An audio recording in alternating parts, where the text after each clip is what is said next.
할렐루야, 복된 새벽입니다. 새벽 기도회를 주님의 이름으로 시작합니다. 이렇게 함께 은혜 받을 하나님의 귀한 말씀, 신약 누가복음 23장 32절에서 38절까지 봉독합니다. 또 다른 두 행악자도 사형을 받게 되어 예수와 함께 끌려가니라. 해골리라 하는 곳에 이르러 거기서 예수를 십자가에 못 박고 두 행악자도 그렇게 하니 하나는 우편에 하나는 좌편에 있더라. 이에 예수께서 이르시되 아버지 저들을 사하여 주옵소서. 자기들이 하는 것을 알지 못함이니라 하시더라. 그들이 그의 옷을 나눠 제비 뽑을세. 백성은 서서 구경하는데 관리들은 비웃어 이르되 저가 남을 구원하였으니 만일 하나님이 택하신 자 그도이면 자신도 구원할지어다 하고 군인들도 희롱하면서 나와 신 포도주를 주며 이르되 내가 만일 유대인의 왕이면 내가 너를 구원하라 하더라. 그의 위에 이는 유대인의 왕이라 쓴 패가 있더라. 아멘. 할렐루야. 고난주간 월요일 새벽 기도를 믿음으로 참석하신 모든 분들을 주의 이름으로 축복하고 주의 은총이 넘치시기를 바랍니다. 또한 여러 형편과 사정으로 유튜브 방송으로 함께 하신 분들에게도 주의 은혜가 임하시기를 바랍니다. 저는 본문 말씀을 통하여 가상칠언 첫 번째 끝까지 용서를 부탁하신 예수님이라는 제목을 함께 은혜를 받고자 합니다. 예수님께서는 십자가를 지시고 골고다 언덕에 오르셔야 했는데 너무 힘이 없어서 구레네 사람 시몬이 억지로 십자가를 대신 지고 가게 하셨습니다. 누가복음 23장 26절에 그들이 예수를 끌고 갈 때 시몬이라는 구레네 사람이 시골에서 오는 것을 붙들어 그에게 십자가를 지워 예수를 따르게 하더라고 했습니다.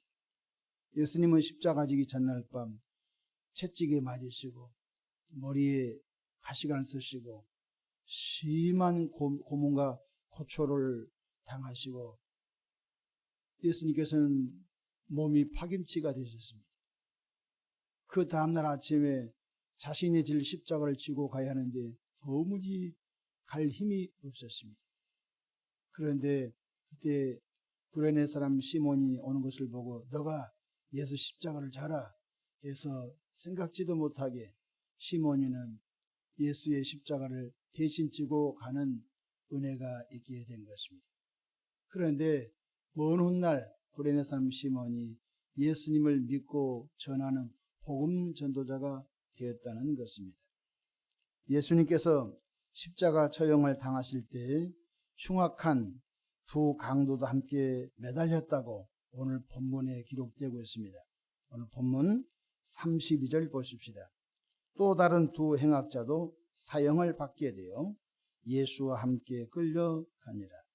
해골이라 하는 곳에 이르러 거기서 예수를 십자가에 못 박고 두 행악자도 그렇게 하니 하나는 우편에 하나는 좌편에 있더라. 이렇게 예수님이 십자가 지실 때 그곳의 상황을 잘 스케치해 주고 있습니다.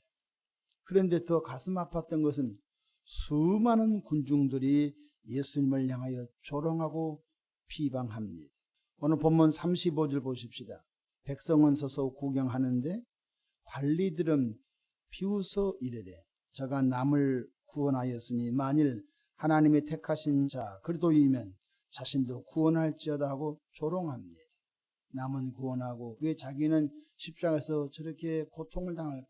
만약에 하나님의 아들 그리스도이시면 뛰어내려와 봐라 라고 아주 모멸감과 조롱을 하게 됩니다.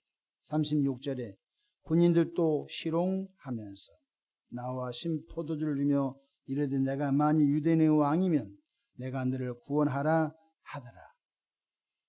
로마 군병들도 예수님을 희롱하고 백성들도 예수님을 조롱하게 된 것입니다. 얼마 전까지 예수님이 예루살렘성 입성하실 때 자신들의 겉옷을 깔고, 또 겉옷이 없는 사람은 또 나뭇가지를 꺾어다가 예수님이 나귀 새끼 타고 가실 때에 예수님이 오심을 환호했지요. 뭐라고 환호했습니까? 찬송하리로다. 이는 우리 조상 다윗의 나라여 가장 높은 곳에서 호산나, 호산나라면 우리를 구원해 주소서 라고 열렬히 예루살렘의 모든 성읍의 백성들이 그렇게 환호를 했던 그들이 돌변해 가지고 네가 하나님의 아들이냐 뛰어내려와 봐라. 조롱과 멸시와 천대와 모함을 쏟아내게 된 것입니다. 사람의 마음이 그렇게 바꿔진 것입니다.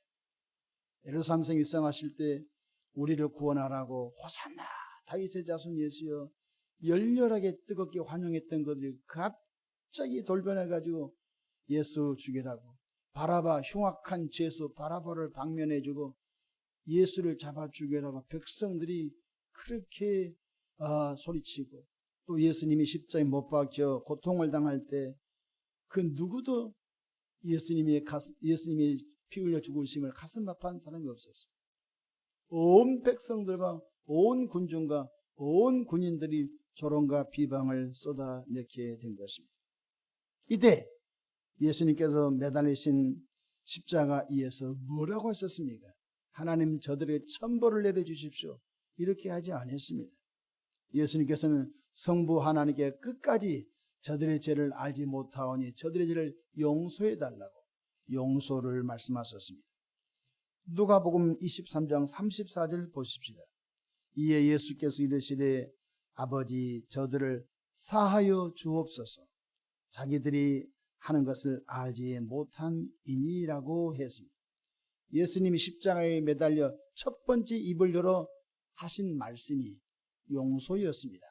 저들의 죄를 용서해 주시옵소서. 예수님께서는 3년 공생애 중 사랑과 용서의 복음을 전하셨습니다. 사랑과 용서는 동전의 양면과 같습니다. 사랑이 없는 용서 있을 수 없습니다. 용서가 없는 사랑 있을 수 없습니다. 반드시 용서와 사랑은 동전의 양면 같고 바늘과 실 같은 것입니다. 예수님께서는 3년 동안 새 계명을 말씀하셨습니다. 요한복음 13장 34절에 새 계명을 주노니 서로 사랑하라. 내가 너희를 사랑한 것 같이 너희도 서로 사랑하라.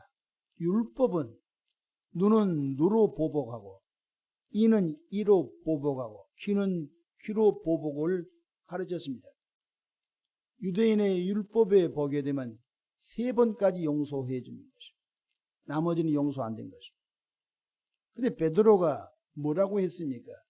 베드로가 그럼 나는 7번 용서하겠다고 합니다. 그러니까 유대인의 가르침 가운데 3번이 제일로 큰 용서인데 예수님의 말씀을 듣고 베드로가 주여 나 7번 용서하겠습니다. 오, 내 사랑하는 제자 큰 은혜 받았구나 이렇게 말씀하지 않았습니다. 예수님께서 뭐라고 말씀하셨습니까? 마태복음 18장 21절로 22절에 그때 베드로가 나와 이르되 주여 형제가 내게 죄를 범하면 몇 번이나 용서하여 주리이까? 7번까지 하오리까? 예수께서 이르시되 내게 이르노니 7번뿐 아니라 7번을 70번까지라도 할지니라. 77은 49, 490번이란 뜻이 아닙니다. 무한대로 용서하라는 것입니다. 그런데 예수님의 가르침은 용서와 사랑이 같이 가는 것입니다. 예수님께서 생전에 용서와 사랑을 전하시고 십자가에서 극형을 당하시는데 백성들이 조롱한다고 하나님 저들을 불러 하늘에 천사를 내려 불러 태워달라면 예수님이 3년 동안 가르친 그 가르침이 꽝이 되지 않습니까? 예수님은 마지막 십자가에서 첫 번째 입을 열어서 저들의 죄를 사해 주십시오. 저들의 죄를 알지 못합니다.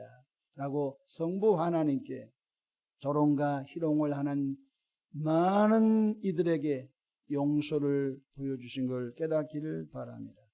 예수님께서 자신이 가르쳐 주신 말씀대로 십자가 위에서 그 용서를 실천하셨던 것처럼 오늘 저와 여러분들도 이 세상을 살아가면서 대인관계와 수많은 관계 속에서 상처를 주기도 하고 상처를 받기도 하는 그런 시대에 살아가고 있는데, 우리 모두가 성령의 도우심으로 사랑하고 용서가 끊임없이 되어지는 은혜가 있기를 축복합니다.